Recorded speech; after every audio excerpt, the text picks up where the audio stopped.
दोस्तों, ब्रेक के बाद आप सभी का स्वागत है हमारे कार्यक्रम में जिसका नाम है संजीवनी। दोस्तों, आज हम बात कर रहे हैं गॉल ब्लैडर स्टोन और उसके कॉम्प्लिकेशंस के बारे में। तो चलिए चर्चा को आगे बढ़ाते हैं। डॉक्टर, जैसे कि आपने कहा कि गॉल ब्लैडर स्टोन को निकालने के लिए सर्जरी की जाती है, तो मैं आपसे ये पूछना चाहूंगी कि क्या सर्जरी के बिना भी ये स्टोन निकाले जा सकते हैं? क्या ऐसी कोई ट्रीटमेंट है? पहली बात क्या है, एक कि आपको पहले पता था मैं कि गॉल ब्लैडर के स्टोन अगर कोलेस्ट्रॉल स्टोन्स हो तो हम दवाई से जरिए इसको पिघला सकते हैं। जी।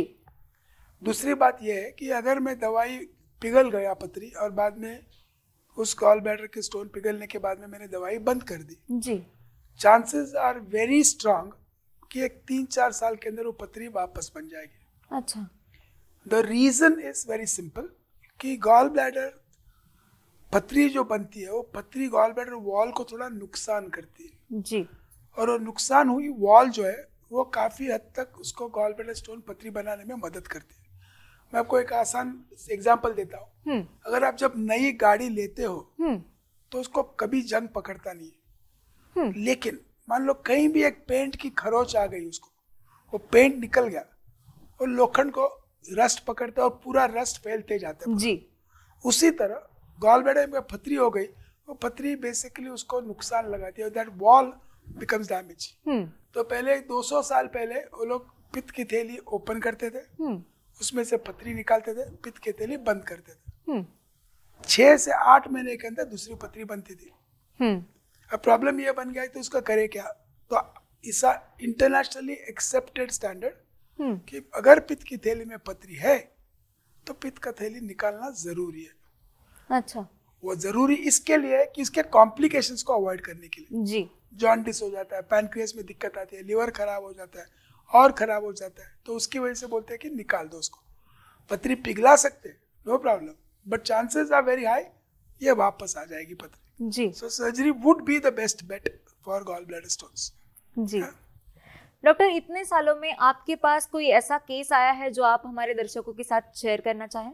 एक 32-year-old gentleman, wealthy person, just married, but his wife was 29, had a kid who just about 9 months to 1 year. बचपन से ऑलमोस्ट उम्र के 15 साल से अल्कोहल लेता था और स्मोकिंग करता था। बड़े बाप का बेटा था, जो भी था बात अलग थी, और इतना पीता था कि उसको उठा के घर पे लेके आना पड़ता था हर रोज। तो एक when he was 32 or something, वो मेरे पास आ गया, पेट में दर्द है बोल के। जी। और ये पेट का दर्द जो था उसका, पहले मैंने सोनोग्राफी जो की, वो पित्त की थैली में पथरी थी और पैनक्रियाज में काफी सूजन थी। तो अस्पताल में एडमिट करके दवाई चालू किया, दोनों को शांत किया, गॉल ब्लैडर को भी, पैनक्रियाज को भी। जी। और उसके पिताजी के सामने, उसके बीवी के सामने उसको एक ही बताया मैंने कि वापस प्लीज जरा दारू मत पीना, सिगरेट मत पीना, अगली बार मैं बचा नहीं पाऊंगा आपको। वो सब समझा के हो गया, लेकिन वो बोला यूजुअली बोलते रहते हैं ऐसे कि माँ कसम आज से नहीं पीऊंगा मैं। जी। और 3 महीने के अंदर वापस आ गया। इस बार 3 महीने के अंदर कि शराब पीना शुरू कर दिया घर जाते ही। बीवी बोलते उसने कभी बंद किया ही नहीं था, तो पीते पैनक्रियाज खराब, उसको बोला मैं इधर तो एडमिट कर ही नहीं हो पाऊंगा, आप बड़े अस्पताल में चलो। तो उसको बड़े अस्पताल में लेके गया, आईसीयू में रखा। पैनक्रियाज आहिस्ता आहिस्ता ठीक हो रहा था, लेकिन गॉल ब्लैडर की पथरी जो थी वो अटक गई उधर, और उसमें गॉल ब्लैडर में गैंग्रीन हो गया। गैंग्रीन का मतलब पूरा काला सड़ जाता है गॉल ब्लैडर। और you have to push in very fast. अभी आप सेफ्टी के बारे में बात कर रहे हैं। अभी वो उसका पैनक्रियाज इतना खराब था, कोई ऑपरेशन करने के लिए राजी नहीं होगा, इतना खराब था। पैनक्रियाज की वजह से फेफड़े में फर्क पड़ा था, कोई राजी नहीं हो रहा था। बेहोशी का डॉक्टर बोलता है मैं नहीं दूंगी उसको ऑपरेशन, बेहोश करके। लेकिन ये गॉल ब्लैडर अब लोग फटने को आ गया था, गैंग्रीन होते का बोला कुछ भी करो लेकिन दे दो मुझे। जी। तो बेहोश किया, under all the full risk gallbladder को निकाला, लेकिन पैनक्रियाज इतना खराब था उसका, वापस आईसीयू में जाके 3 दिन में वापस पैनक्रियाज के लिए मुझे वापस ऑपरेशन करना पड़ा। बाप रे। वापस आईसीयू में गया, वेंटिलेटर पर रखा। 1 महीना उसके साथ में मैं पूरी तरह से ऊपर से नीचे तक झगड़ा करते रह गया, कि बचाए इसको कुछ, जी, बच नहीं पाया, खत्म हो गया। तो story ends in a sad note. जी, बीवी 29 years, 1 year old child, but कसूर किसका है? Isn't it?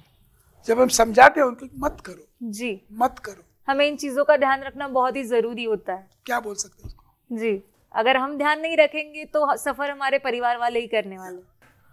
तो उंगली उठाने वाले लोग हैं कि तुमने बराबर किया रे, मैं तो भगवान तो नहीं हूं ना यार, जी, है कि नहीं? कि हाथ घुमाओ ठीक हो गया, आप वो तो नहीं कर पाऊंगा मैं, कोशिश कर सकते हैं, लेकिन आप भी थोड़ी कोशिश करो। जी, ये हर टाइम मुझे गॉल ब्लैडर का आता है, उसे हर एक को मैं ये समझाता हूँ, ये स्टोरी है, नाम भी हम कुछ नहीं बता, लेकिन ये स्टोरी हुई है, मेरे हकीकत में हुई है, और मैं सबको वही समझाता हूँ, मत पियो यार, इतना भी मत करो, किसी के 200 साल अंग्रेज की गुलामी की यार, अभी आप शराब की कर रहे हो यार, जी। कुछ मतलब नहीं है इसके अंदर। ओके डॉक्टर साहब, आपने गॉल ब्लैडर स्टोन किस वजह से होता है, किन कारणों की वजह से होता है, ये तो बता दिया, पर मैं आपसे ये पूछना चाहती हूँ, क्या हमारे खानपान की वजह से भी हमें पित्ताशय में पथरी हो सकती है? खानपान की वजह से जो पथरी का किस्सा जोड़ मिलाप होता है कि बेसिकली हम लोग एक खेती में जब खेती करते हैं जी, तो उसको बी डालनी पड़ती है, लेकिन वो खेत वहाँ पे रिच होना चाहिए ताकि वो बी पकड़ ले उसको। उसी तरह ये हार्मोन का डिस्टर्बेंस जो मैंने पहले बताया वो प्री एग्जिस्टिंग कंडीशन है, लिवर कमजोर है, वो काम सही तरह से नहीं कर रहा है, पित्त जो बना रहा है वो गाढ़ा बना रहा है, ये सब बेसिक है, वो सॉइल है उसका जी, और उसके अंदर ये खाना ऐड करता है। अभी नॉर्मली क्या हो जाता है कि मैंने आपको बताया था कि फैट फर्टाइल फ्लैचुलेंट फीमेल, अभी जी, अगर कोई स्थूल आदमी है तो क्यों स्थूल होता है? वो खाने की वजह से, है कि नहीं? तो खाना अगर आप काफी चर्बी वाले खाना खा लो, काफी स्ट्रॉन्ग प्रोटीन्स खा लो, तो इनसे होने के चांसेस ज्यादा है। अगर इंडिया का ही आप पकड़ लो, northern belt is the rich people that way, उनका खाना बहुत ही रिच होता है, मतलब मुस्लिम्स है, पंजाबी लोग है, सिंधी लोग है, उनके खाने में इतना घी डालते हैं, इतना तेल डालते हैं, तो इनवेरिएबली ये खाने से ज्यादा चांसेस ऑफ देयर आकि पथरी बनने की शक्यता ज्यादा है। उसी तरह अगर आप साउथ में जाओ, ये तो दही भात खाने वाले लोग हैं जी, ज्यादा करके, और उनका खाना बहुत स्पाइसी होता है तो उनको तेजाब ज्यादा बढ़ता है, तो अल्सर की शिकायत ज्यादा वहां पे होती है। अच्छा, तो ये खाने में जो एक ही फर्क है कि जितना ज्यादा रिच खाना खा लो आप, chances are there that forming of stones are very high.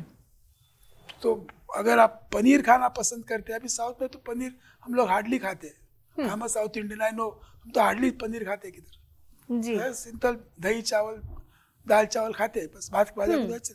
But what I am saying is that अगर ये भी खाना चाहते हो आप खाइए आप, लेकिन लिमिटेड क्वांटिटी में खाइए। अच्छा है बोल के ज्यादा खाते बैठो, ये मत करो। हर किसी चीज में लिमिट होना बहुत ही जरूरी होता है।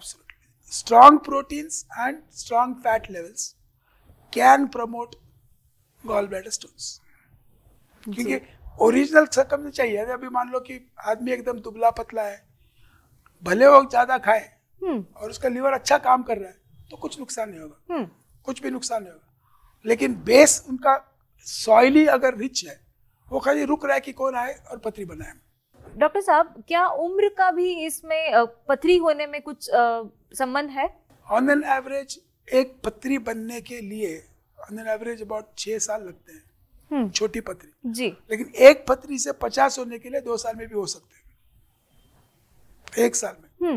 क्योंकि क्या हो जाता है कि एक बार पथरी बन गई ना, वो बाकी लोगों को इकट्ठा करते हैं, तू भी आ जाए तो हो जाता है पथरी, तो बाकी पहली पथरी बनने के लिए टाइम लगता है, पर उसके बाद में it's very easy to have.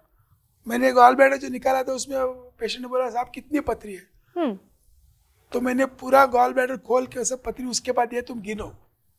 वो अगले दिन मुझे बोली 1022 पथरी है उसके अंदर। बोला अच्छा चलो घर पे माला बना के रख दो, अभी क्या करेंगे उसको। तो पथरी गिनने का एक से ज्यादा बनने के लिए first is important, first is important, वो फर्स्ट को बनने मत दीजिए आप, दैट इज इम्पोर्टेंट। जी डॉक्टर साहब, बहुत ही अच्छी तरह से आपने इस टॉपिक को हमारे दर्शकों के लिए आसान करके समझाया। जाते जाते आप हमारे दर्शकों के लिए क्या टिप्स देना चाहेंगे?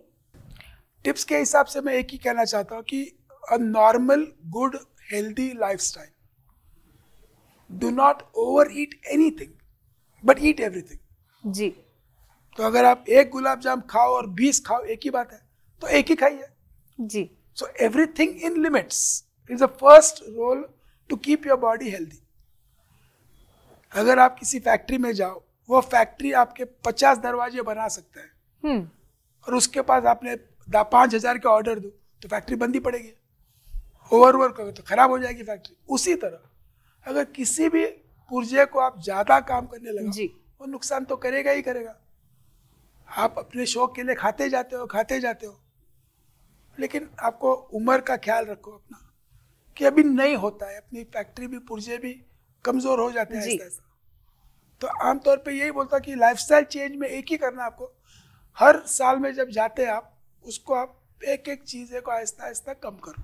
जी। आपको उदाहरण के तौर पे बोलता हूँ, मेरे पिताजी को डायबिटीज था, मेरे ग्रैंडफादर डायबिटीज से मर गए थे उस जमाने में 1870 1880 के अंदर, वहाँ पे कुछ शुगर का दवाई वो मर गए थे। पिताजी डाइट से कंट्रोल थे, तो मुझे डायबिटीज तो आना ही आना है जी। और जैसे मैं सबको समझाता हूँ कि एनुअल चेकअप्स करते रहो। उम्र के 45 पे मैंने देखा मेरी शुगर थोड़ी बढ़ रही है, फास्टिंग 95 जा रही है, तो मैंने क्या किया, पहली बात शक्कर कम करते गया। तो अपने को अपना ख्याल रखना चाहिए कि लिमिट देखो क्या है जी। तो आमतौर पे अगर पथरी बनने का चांसेस आपके पास है क्योंकि आपका खाना इतना रिच है, आप वो कम कर दो, चर्बी वाले खाने कम कर दो, प्रिकॉशंस लेना जरूरी। मैं ऐसे नहीं बोल रहा हूँ आप सब खाइए, मैं ना नहीं बोल रहा हूँ, बट कम खाइए जी, कम खाइए, हर साल थोड़ा थोड़ा कम करते जाइए जी, कुछ तकलीफ होगी नहीं आपको। थैंक यू डॉक्टर शरद जी, आप यहाँ पर आए, आपने अपना कीमती समय निकाला और हमें इतनी अच्छी जानकारी दी, इसके लिए आपका बहुत बहुत शुक्रिया। नमस्कार। तो दोस्तों, अब अपनी होस्ट और दोस्त को इजाजत दीजिए, फिर मुलाकात होगी संजीवनी के अगले एपिसोड में एक नए विषय के साथ। तब तक अपना ख्याल रखिए।